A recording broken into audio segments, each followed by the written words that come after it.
حضرت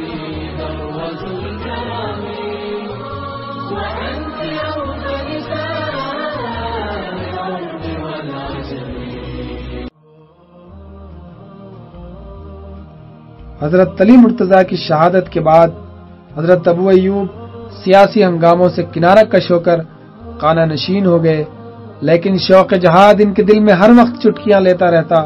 49 یا 51 ہجری یا 52 ہجری میں امیر معاویہ نے ایک اسلامی لشکر قسطنطنیہ کی تسخیر کے لیے روانہ کیا تو حضرت ابو ایوب اپنی عمر کے باوجود اس لشکر میں ایک عام مجاہد کی حیثیت سے شریک ہو گئے۔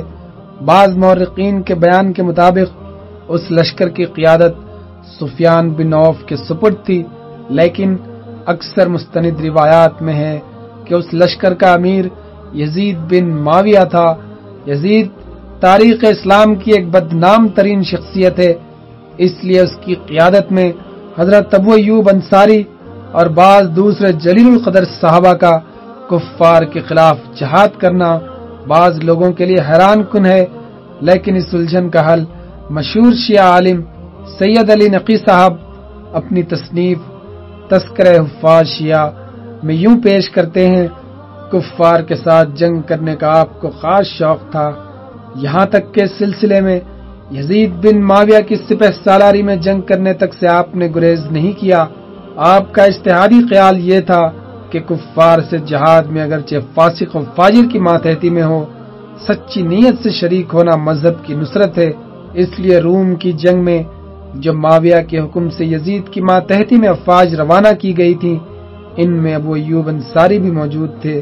مہم قسطنطنیہ کے موقع پر حضرت ابو ایوب انصاری کی عمر 80 برس سے اوپر تھی، لیکن ان کے شوق جہاد کا یہ عالم تھا کہ اس ضعیف العمری میں مدینہ منورہ سے شام تک محض شرکت جہاد کے لیے سفر کیا اور پھر ایک عام مجاہد کی حیثیت سے لشکر اسلام میں شامل ہوئے۔ حالانکہ اس لشکر کے قائدین اور افسران میں سے کوئی شخص بھی کسی لحاظ سے ان پر فوقیت نہیں رکھتا تھا، فی الحقیقت وہ صاحب بدر، وہ صاحب شجر ہونے کی وجہ سے لشکر اسلام میں نمایاں حیثیت رکھتے تھے۔ ان کی موجودگی عساکر اسلامیہ کے لیے برکت کا باعث تھی اور اس سے ان کے حوصلے دو چند ہو گئے تھے۔ امیر معاویہ نے اسلامی بیڑے کو ہر طرح کے ساز و سامان سے لیس کیا اور پھر ایک دن یہ بیڑا شوق شہادت سے سرشار 1000 مجاہدین کو لے کر ساحل شام سے عازم قسطنطنیہ ہو گیا۔ چند دن بعد اسلامی بیڑا بحر روم سے گزر کر آبنائے باسفورس میں داخل ہوا اور قسطنطنیہ کے سامنے ایک موزوں جگہ پر لنگر انداز ہو کر اس نے مجاہدین کو خشکی پر اتار دیا۔ رومی شہنشاہ قسطنطین چہارم بڑے ساز و سامان کے ساتھ مسلمانوں کے مقابل ہوا۔ مسلمان ابھی پوری طرح سستانے بھی نہ پائے تھے کہ رومیوں نے ان پر حملہ بول دیا۔ مسلمانوں نے بڑے استقلال اور ہمت سے رومیوں کے حملے کو روکا اور خونریز جنگ شروع ہو گئی۔ مسلمانوں کے جوش کا یہ عالم تھا کہ دشمن کی صفوں میں گھسے پڑتے تھے۔ ایک مجاہد عبدالعزیز بن زرارہ ایک بار تنہا رومیوں کی صفوں کو چیرتے ہوئے دور چلے گئے۔ مسلمان انہیں اس طرح اپنی جان خطرے میں ڈالتے دیکھ کر پکار اٹھے کہ ایسا کرنا اللہ کے اس فرمان کے خلاف ہے، تم اپنے آپ کو ہلاکت میں نہ ڈالو۔ اس موقع پر حضرت ابو ایوب آگے بڑھے اور اسلامی لشکر سے مخاطب ہو کر فرمایا: مسلمانوں، تم نے اس آیت کا یہ مطلب سمجھا ہے، حالانکہ اس کے حقیقی معنی اس کے برعکس ہیں۔ زمانے امن میں انصار نے ارادہ کیا تھا کہ جہاد میں مصروف رہنے کی وجہ سے ان کے کاروبار اور تجارت کو جو نقصان پہنچا اس کی تلافی کریں۔ اس پر یہ آیت نازل ہوئی کہ جہاد میں نقصان اور ہلاکت نہیں بلکہ جہاد سے کنارہ کشی کرنا اپنے آپ کو ہلاکت میں ڈالنے کے مترادف ہے۔ حضرت ابو ایوب کا ارشاد سن کر مسلمانوں نے رومیوں پر جان توڑ حملہ کیا اور جلد ہی انہیں پسپا ہونے پر مجبور کر دیا۔ رومی شہر کے اندر جا گھسے اور فصیل کے دروازے بند کر لیے۔ مسلمانوں نے شہر کا محاصرہ کر لیا اور اس کی تسخیر کے لیے مناسب موقع کی تلاش میں رہنے لگے۔ جن دنوں اسلامی لشکر قسطنطنیہ کا محاصرہ کیے ہوئے تھا، یورپ کی آب و ہوا مسلمانوں کی صحت پر بڑا برا اثر ڈال رہی تھی، یہاں تک کہ مجاہدین کی ایک کثیر تعداد بیمار ہو گئی۔ اکثر مورخین نے اس بیماری کو وبائے عام کا نام دیا ہے۔ یہ آنتوں کی کوئی بیماری تھی جس میں مریض کو اسہال آتے تھے۔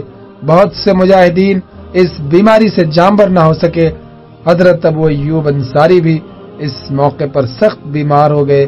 جب ان کی جانبری کی کوئی امید نہ رہی تو امیر لشکر یزید ان کی خدمت میں عیادت کے لیے حاضر ہوا اور کہا، آپ کی کوئی وصیت ہو تو فرمائیے۔ حضرت ابو ایوب نے فرمایا، جب میں مر جاؤں تو مسلمانوں کو میرا سلام پہنچا دینا اور ان کو بتا دینا کہ میں نے رسول اللہ کو یہ فرماتے سنا ہے کہ جو شخص اس حالت میں انتقال کر جائے کہ رب واحد کے ساتھ کسی کو شریک نہ جانتا تھا، اللہ تعالیٰ اس کو جنت نصیب کرے گا، اور میرا جنازہ سرزمین عدو میں جہاں تک تم لے جا سکو لے جا کر دفن کر دینا۔ یزید نے ان کی وصیت پوری کرنے کا عہد کیا اور حضرت ابو ایوب نے اپنی جان آفرین کے سپرد کر دی۔ ان کی وفات سے مسلمانوں پر رنج و غم کا پہاڑ ٹوٹ پڑا۔ امیر لشکر نے خود جنازے کی نماز پڑھائی، پھر تمام فوج ہتھیار سجا کر ان کی میت کو قسطنطنیہ کی دیوار کے نیچے لے گئی اور اسلام کے اس بطل جلیل کو سپرد خاک کر دیا۔ صاحب عبد الفرید کا بیان ہے کہ حضرت ابو ایوب کی تدفین رات کے وقت عمل میں آئی۔ قیصر قسطنطین کو رات کے وقت مسلمانوں کی ہلچل کی اطلاع ملی تو اس نے قاصد بھیج کر دریافت کیا کہ رات کو کیا معاملہ تھا۔ مسلمانوں نے اسے بتایا کہ رات ہمارے پیشوا اعظم محمد رسول اللہ کے ایک صحابی کا انتقال ہو گیا، ہم لوگ ان کی تدفین میں مصروف تھے۔ قیصر نے کہلا بھیجا کہ تم لوگ یہاں سے جاؤ گے تو ہم قبر کھود کر ان کی ہڈیاں باہر پھینک دیں گے۔ قیصر کے گستاخانہ پیغام پر مسلمانوں کا خون کھول اٹھا۔ یزید نے قیصر کو پیغام بھیجا کہ اگر تم نے کوئی ایسی حرکت کی تو خدا کی قسم یاد رکھو کہ مسلمانوں کی وسیع الحدود حکومت میں جتنے گرجے ہیں سب کو منہدم کر دیا جائے گا اور عیسائیوں کی قبروں کو اکھاڑ پھینکا جائے گا۔ یزید کے اس انتباہ کا قاتل کا اثر ہوا۔ قیصر نے جواب میں کہلا بھیجا کہ میں تمہاری دینی غیرت و حمیت کا امتحان لے رہا تھا، تمہاری مریم کی قسم ہم تمہارے نبی کے صحابی کی قبر کا اکرام اور اس کی حفاظت و حراست کریں گے۔ مورخین کا بیان ہے کہ رومیوں نے فی الواقع اپنے عہد کا احترام کیا۔ ایک روایت میں یہاں تک ہے کہ قیصر روم نے خود حضرت ابو ایوب کے مزار پر قبہ تعمیر کرایا۔ طبقات ابن سعد میں ہے کہ قحط کے زمانے میں رومی عیسائی حضرت ابو ایوب کے مزار پر حاضر ہوتے تھے اور آپ کے توسل سے بارش کے لیے دعائیں مانگتے تھے۔ اللہ تعالیٰ میزبان رسول کے نام کی لاج رکھ لیتا تھا اور ان کی مراد پوری کر دیتا تھا۔ حضرت ابو ایوب کی وفات کے بعد مسلمانوں نے قسطنطنیہ کا محاصرہ اٹھا لیا اور واپس آ گئے۔ فتح قسطنطنیہ کی سعادت تقریباً 800 سال بعد سلطان محمد فاتح کے لیے مقدر ہو چکی تھی۔ امتداد زمانے سے حضرت ابو ایوب کا مزار زمین میں مستور ہو گیا تھا اور سالہ سال تک کسی کو معلوم نہ تھا کہ میزبان رسول کا جسد مبارک کہاں مدفون ہے۔ جب 857 ہجری میں سلطان محمد فاتح نے قسطنطنیہ پر علم لہرایا تو اس وقت بڑی تلاش و جستجو کے بعد مزار کو زمین کھود کر برآمد کیا گیا۔ سلطان نے اس مقام پر ایک عظیم الشان گنبد تعمیر کرایا اور اس کے قریب ایک رفیع الشان جامع مسجد تیار کرنے کا حکم دیا۔ جب یہ مسجد مکمل ہو گئی تو سلطان بڑے اہتمام کے ساتھ اس مسجد میں گیا اور نماز ادا کی۔ نماز کے بعد شیخ الاسر آقا شمس الدین نے سلطان کے ہاتھ میں تلوار دی اور اسے دعائے خیر و برکت دی۔ اس کے بعد صدیوں تک یہ رسم رہی کہ ترکی کا جو سلطان تخت نشین ہوتا وہ پہلے جامع ابو ایوب میں حاضر ہوتا اور شیخ الاسر شمس الدین کی عطا کردہ تلوار اپنی کمر میں باندھتا۔ اس کے بعد باضابطہ اس کی تخت نشینی کا اعلان ہوتا۔ گویا یہ رسم ترک بادشاہوں کا کارونیشن یعنی تاج پوشی کے مترادف بن گئی۔ مصطفیٰ کمال پاشا نے ترکی میں خلافت کا خاتمہ کر کے مغربی جمہوریت کی بنیاد رکھی تو اس رسم کا بھی خاتمہ ہو گیا۔ مختلف روایات کے مطابق حضرت ابو ایوب نے اپنی زندگی میں 2 شادیاں کی۔ ایک بیوی کا نام ام حسن بنت زید بن ثابت تھا۔ ان کے بطن سے ایک بیٹے عبد الرحمن پیدا ہوئے۔ جوانی میں ہی ان کا انتقال ہو گیا اور ان کی نسل نہیں چلی۔ دوسری زوج محترمہ اپنی کنیت ام ایوب سے مشہور ہیں۔ یہ خاتون مشہور صحابیہ ہیں اور ان سے کئی حدیثیں بھی مروی ہیں۔ اپنے شوہر محترم کے ساتھ سرور عالم کی میزبانی کا شرف ان کو بھی حاصل ہوا۔ وہی حضور کے لیے کھانا تیار کیا کرتی تھی۔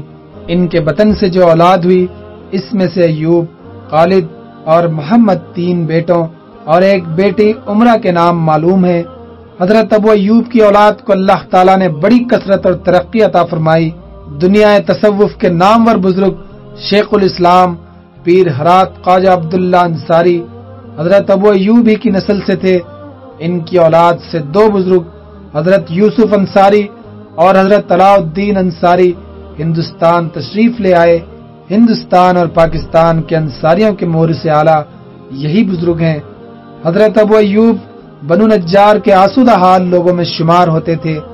وہ ایک 2 منزلہ مکان اور اس سے متصل کھجوروں کے ایک باغ کے مالک تھے۔ ان کا اصل پیشہ تو کھیتی باڑی تھا، لیکن بعض روایات کے مطابق انہوں نے معاشی آسودگی کے لیے پارچہ بافی کا پیشہ بھی اختیار کر رکھا تھا۔ ہجرت نبوی کے بعد جوں جوں اسلام کی فتوحات میں ترقی ہوئی، مسلمانوں کی معاشی حالت بھی بہتر ہوتی گئی۔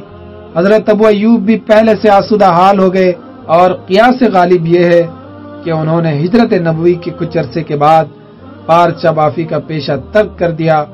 حضرت عمر فاروق نے ان کا سالانہ وظیفہ بدری صحابی ہونے کی بنا پر 5000 درہم مقرر کیا تھا۔ حضرت علی نے اپنے عہد خلافت میں اس وظیفے کی رقم 20,000 درہم کر دی۔ اس طرح وہ اغنیاء قوم کی صف میں شامل ہو گئے۔ حضرت ابو ایوب انصاری گو نگو فضائل اور محاسن اخلاق کے پیکر جمیل تھے۔ مسلمانوں کے سبھی مکاتب فکر ان کے علو مرتبت کے معترف اور مداح ہیں۔ تقدم فی الاسلام، حب رسول، شوق جہاد، تفقہ فی الدین، حق گوئی و بے باکی، جذبہ اصلاح اور شغف قرآن و حدیث حضرت ابو ایوب کی سیرت کے نمایاں ابواب ہیں۔ انہی اوصاف کی بدولت انہیں بارگاہ رسالت میں درجہ تقرب حاصل ہو گیا۔ ہجرت کے بعد انہوں نے جس ذوق و شوق سے سرور عالم کی میزبانی کی، وہ ان کے عشق رسول کا نمایاں ثبوت ہے۔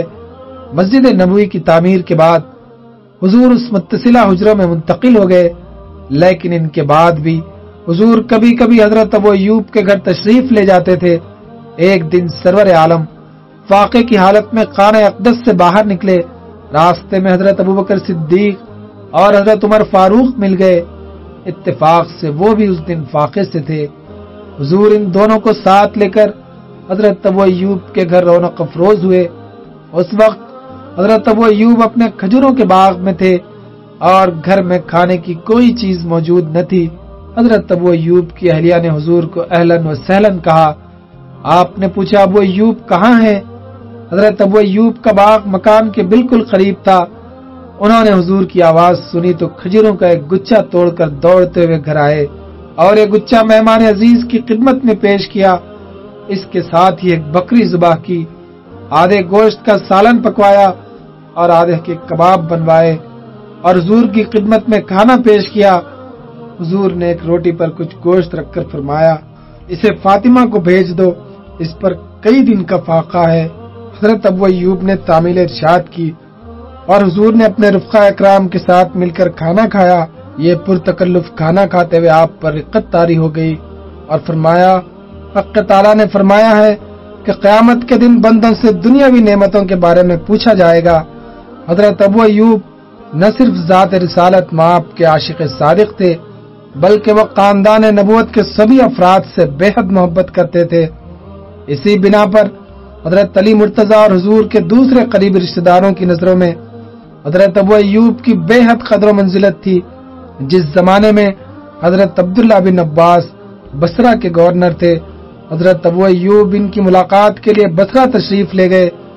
حضرت عبداللہ بن عباس نے کمال مسرت سے ان کا استقبال کیا اور بصرہ میں اپنا مکان ساز و سامان سمیت یہ کہہ کر ان کی نظر کر دیا کہ جس طرح آپ نے رسول اکرم کی میزبانی کے لیے اپنا گھر خالی کر دیا، اسی طرح میری دلی مسرت بھی اس میں ہے کہ آپ کی میزبانی کے لیے اپنا گھر مال و اسباب سمیت آپ کی نظر کر دوں۔ واقعہ افق میں جب منافقین نے حضرت عائشہ صدیقہ پر تہمت لگائی تو ابو ایوب کی اہلیہ ام ایوب نے ان سے پوچھا، لوگ جو کچھ کہہ رہے ہیں وہ آپ نے سنا؟ بولے، ہاں، لیکن یہ سب جھوٹ ہے۔ میں تم سے پوچھتا ہوں کہ لوگ جس بات سے ام المومنین کو متہم کر رہے ہیں، کیا تم ایسا کر سکتی ہو؟ ام ایوب نے کہا، خدا کی قسم ہرگز نہیں۔ فرمایا، اگر تم ایسا نہیں کر سکتی تو عائشہ صدیقہ کا درجہ اور کردار تو تم سے بہت بلند ہے۔ حضرت ابو ایوب کی حق گوئی کی شان یہ تھی کہ ایک دفعہ مصر کے گورنر حضرت عقبہ بن عامر جہنی نے نماز مغرب میں کسی سبب سے دیر کر دی۔ حضرت ابو ایوب بھی اتفاق سے وہاں موجود تھے۔ انہوں نے برملا کہا، ما ھذا الصلاۃ یا عقبہ، عقبہ یہ کیسی نماز ہے؟ حضرت عقبہ نے جواب دیا کہ ایک کام کی وجہ سے اتفاقاً دیر ہو گئی۔ حضرت ابو ایوب نے فرمایا، یہ تو ٹھیک ہے، لیکن یہ مت بھولو کہ تم رسول اللہ کے صحابی ہو اور تمہارا قول و فعل لوگوں کے لیے حجت بن سکتا ہے۔ حضور نے نماز مغرب میں عجلت کی تاکید فرمائی ہے۔ اگر تم نماز میں تاخیر کرو گے تو لوگ خیال کریں گے کہ حضور بھی اسی وقت نماز ادا کرتے ہوں گے۔ یاد رکھو کہ کسی صحابی کا کوئی فعل نبی اکرم کی سنت کے خلاف نہیں ہونا چاہیے۔ حضرت عقبہ نے آئندہ محتاط رہنے کا وعدہ کیا۔ ایک دفعہ حاکم مدینہ مروان بن حکم نے محض اپنی کاہلی کے سبب مساجد کے اماموں کو بلا کر تاکید کی کہ نماز ذرا دیر کر کے پڑھا کرو تاکہ میں بھی جماعت میں شریک ہو سکوں۔ حضرت ابو ایوب کو اس واقعے کا علم ہوا تو فوراً مروان کے پاس گئے اور فرمایا، تمہیں نماز میں تاخیر کرنے کا کوئی حق نہیں ہے۔ اگر تم اس معاملے میں رسول اکرم کا اتباع نہیں کرو گے تو ہم تمہاری مخالفت کریں گے، اور اگر حضور کے عمل کو مشعل راہ بناؤ گے تو ہم تمہارا ساتھ دیں گے۔ ایک جنگ میں سالار لشکر عبد الرحمن بن خالد نے 4 قیدیوں کو ہاتھ پاؤں بندھوا کر قتل کر دیا۔ حضرت ابو ایوب کو اس واقعے کی اطلاع ملی تو بہت ناراض ہوئے اور فرمایا، یہ تو سفاکی اور وحشت ہے۔ رسول اللہ نے قیدیوں سے ایسے وحشیانہ سلوک کی ممانعت فرمائی ہے۔ میں تو اس طریقے سے ایک مرغی کو بھی ذبح کرنا پسند نہیں کرتا۔ حضرت ابو ایوب حق گوئی کے ساتھ بے حد کریم النفس اور رقیق القلب بھی تھے۔ غزوہ روم میں بہت سے رومی مسلمانوں کے ہاتھ گرفتار ہو گئے، انہیں جہاز پر سوار کر دیا گیا۔ اتفاقاً حضرت ابو ایوب ان قیدیوں کی طرف جا نکلے، دیکھا کہ ایک قیدی عورت پھوٹ پھوٹ کر رو رہی ہے۔ اسے یوں روتا دیکھ کر بے قرار ہو گئے۔ اس گریہ بے کسی کا سبب پوچھا تو معلوم ہوا اس کا بچہ اس سے چھین لیا گیا ہے اور جہاز میں کسی اور جگہ رکھا گیا ہے۔ حضرت ابو ایوب فوراً اس بچے کو ڈھونڈ کر لائے اور اس کو ماں کے حوالے کر دیا۔ قیدیوں کے افسر نگراں کو حضرت ابو ایوب کا یہ کام ناگوار گزرا۔ اس نے سپہ سالار سے شکایت کی۔ سپہ سالار نے ان سے باز پرس کی تو فرمایا، رسول اللہ نے ظالمانہ برتاؤ سے منع فرمایا ہے۔ اب تم سمجھ لو کہ میں ایسا جور و ستم اپنی آنکھوں کے سامنے کیسے دیکھ سکتا ہوں۔ حضرت ابو ایوب کوئی بات خلاف سنت دیکھتے تو بے قرار ہو جاتے اور صدائے حق بلند کرنے سے کبھی باز نہ رہتے۔ ایک دفعہ شام اور مصر تشریف لے گئے تو وہاں مسلمانوں کے گھروں میں بیت الخلا قبلہ رخ بنے دیکھے۔ انہیں یہ صورت بہت بری معلوم ہوئی، بار بار فرماتے، مسلمانوں، پاکانوں کا قبلہ رخ بنانا بہت برا ہے۔ میں نے رسول اکرم سے سنا ہے کہ جب تم رفع حاجت کے لیے جاؤ تو قبلے کی طرف منہ نہ کرو اور نہ ادھر پشت کرو۔ حضرت ابو ایوب سے مروی اس حدیث کی اس قدر اشاعت ہوئی کہ آج مسلمانوں کا بچہ بچہ قبلہ رخ ہو کر پیشاب پیخانہ کرنے کو گناہ سمجھتا ہے۔ ایک دفعہ حضرت سالم بن عبداللہ انصاری نے حضرت ابو ایوب کو دعوت ولیمہ میں بلایا۔ وہ ان کے مکان پر گئے تو دیکھا کہ دروازے پر تصویر دار پردے لٹک رہے ہیں۔ حضرت ابو ایوب یہ دیکھ کر سخت کبیدہ خاطر ہوئے، حضرت سالم کو تنبیہ کی اور جب تک یہ پردے ہٹا نہ لیے گئے مکان میں داخل نہ ہوئے۔ حضرت ابو ایوب کی شرم و حیا کی یہ کیفیت تھی کہ جب کبھی گھر سے باہر کنویں پر نہانے کا اتفاق ہوتا تو چاروں طرف سے کپڑے کی اوٹ کر لیتے تھے۔ حضرت ابو ایوب انصاری کا شمار ان جلیل القدر صحابہ میں ہوتا ہے جنہوں نے رسول اکرم کے سامنے ہی پورا قرآن حفظ کر لیا تھا۔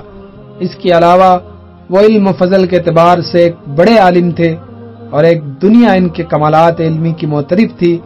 جو جلیل القدر صحابہ اور تابعین ان کے کمالات علمی سے فیض یاب ہوئے، ان میں حضرت عبداللہ بن عباس اور حضرت عبداللہ بن عمر، حضرت انس بن مالک، حضرت ابو امامہ باہلی، حضرت برا بن عازب، حضرت عروہ بن زبیر، حضرت سعید بن مسیب، حضرت عطا بن یسار اور حضرت عبد الرحمن بن ابی لیل جیسے فقہائے امت کے نام نظر آتے ہیں۔ حضرت ابو ایوب کو تفقہ فی الدین میں ایسا کمال حاصل تھا کہ بڑے بڑے پیچیدہ مسائل آنے واحد میں حل کر دیا کرتے۔ ایک دفعہ حضرت عبداللہ بن عباس اور حضرت مصور بن مخزمہ میں اس بارے میں اختلاف رائے پیدا ہوا کہ ایک شخص احرام کی حالت میں غسل جنابت کرتے وقت اپنے ہاتھ سے سر مل سکتا ہے یا نہیں۔ حضرت مصور کے نزدیک سر دھونا جائز نہیں تھا، لیکن ابن عباس اس کے جواز کے حق میں تھے۔ دونوں بزرگوں نے حضرت عبداللہ بن حسین کو حضرت ابو ایوب کے پاس بھیجا کہ اس مسئلے میں ان کی کیا رائے ہے۔ عبداللہ حضرت ابو ایوب کے گھر پہنچے تو اتفاق سے وہ اس وقت غسل کر رہے تھے۔ عبداللہ نے بلند آواز سے مسئلہ ان کے سامنے بیان کیا۔ حضرت ابو ایوب نے اوٹ سے اپنا سر باہر نکالا اور ہاتھ سے سر کو ملنا شروع کر دیا، پھر فرمایا رسول اللہ اسی انداز سے غسل فرمایا کرتے۔ عاصم بن سفیان سخفی جنگ سلاسل میں شریک ہونے کے لیے روانہ ہوئے، ابھی راستے ہی میں تھے کہ جنگ ختم ہونے کی اطلاع ملی۔ انہیں جہاد سے محرومی کا بہت دکھ ہوا۔ حسرت و یاس کے عالم میں امیر معاویہ کے پاس گئے۔ اس وقت ان کے پاس حضرت ابو ایوب انصاری اور حضرت عقبہ بن عامر جہنی بھی موجود تھے۔ تینوں صحابی تھے اور کمال علمی سے مشرف تھے۔ عاصم نے براہ راست حضرت ابو ایوب سے مسئلہ دریافت کیا اور امیر معاویہ اور حضرت عقبہ کی طرف توجہ نہیں کی۔ حضرت ابو ایوب نے ان کے استفسار کا جواب تو دے دیا، لیکن دوسرے بزرگوں کی طرف ان کی بے توجہ ہی پسند نہ فرمائی۔ عاصم کو جواب دے کر وہ خود حضرت عقبہ کی طرف متوجہ ہوئے اور پوچھا، کیوں عقبہ میں نے صحیح جواب دیا ہے؟ حضرت عقبہ نے ان کے جواب کی تصدیق کی۔ اس واقعے سے جہاں حضرت ابو ایوب کے مبلغ علم کی وسعت کا پتہ چلتا ہے، وہاں ان کی منکسر المزاجی اور وسیع الظرفی کا ثبوت بھی ملتا ہے۔ حضرت ابو ایوب سے 150 احادیث مروی ہیں۔ انہیں سماعت حدیث کا بہت شوق تھا۔ امیر معاویہ کے دور حکومت میں حضرت عقبہ بن عامر جہنی مصر کے گورنر تھے۔ حضرت ابو ایوب کو معلوم ہوا کہ وہ ایک خاص حدیث کے راوی ہیں۔ ان کو اس حدیث کی سماعت کا اتفاق نہیں ہوا تھا۔ اس کے شوق سماعت نے بے چین کر دیا اور پیرانہ سالی کے عالم میں صرف ایک حدیث کی سماعت کے لیے مدینہ منورہ سے مصر کا پرصحبت اور طویل سفر اختیار کیا۔ مصر پہنچ کر پہلے حضرت مسلمہ بن مقلد کے مکان پر تشریف لے گئے۔ وہ میزبان رسول سے ملاقات کر کے نہایت مسرور ہوئے اور پوچھا کہ سفر مصر کی زحمت کیسے گوارا فرمائی۔ حضرت ابو ایوب نے فرمایا کہ میں عقبہ سے ایک حدیث سننے آیا ہوں، کیونکہ عالم اسلام میں اس وقت اس حدیث کا جاننے والا اور کوئی نہیں۔ مجھے عقبہ کے مکان کا پتہ بتا دیجئے۔ غرض مسلمہ کے یہاں سے واپس ہو کر حضرت عقبہ کے مکان پر پہنچے اور ان سے وہ خاص حدیث دریافت فرمائی۔ وہ حدیث سنا چکے تو ان کا شکریہ ادا کیا اور اپنے اونٹ پر سوار ہو کر مدینہ منورہ کے لیے چل دیے۔ حضرت ابو ایوب کو حدیث سے جو شغف تھا، اس کا اندازہ اس واقعے سے کیا جا سکتا ہے کہ پیرانہ سالی نے لبے گور پہنچا دیا تھا، مگر اشاعت حدیث میں مصروف تھے۔ غرض ابو ایوب انصاری کی سیرت کے کسی باب پر بھی نظر ڈالیں، آپ کیف و سرور کے ایک ایسے چمن زار میں پہنچ جائیں گے جس کے گلہائے رنگا رنگ سے آپ کی آنکھوں کی تراوت حاصل ہوگی اور جن کی دلاویز خوشبو سے آپ کا مشام جان معطر ہو جائے گا۔ رضی اللہ تعالیٰ عنہ۔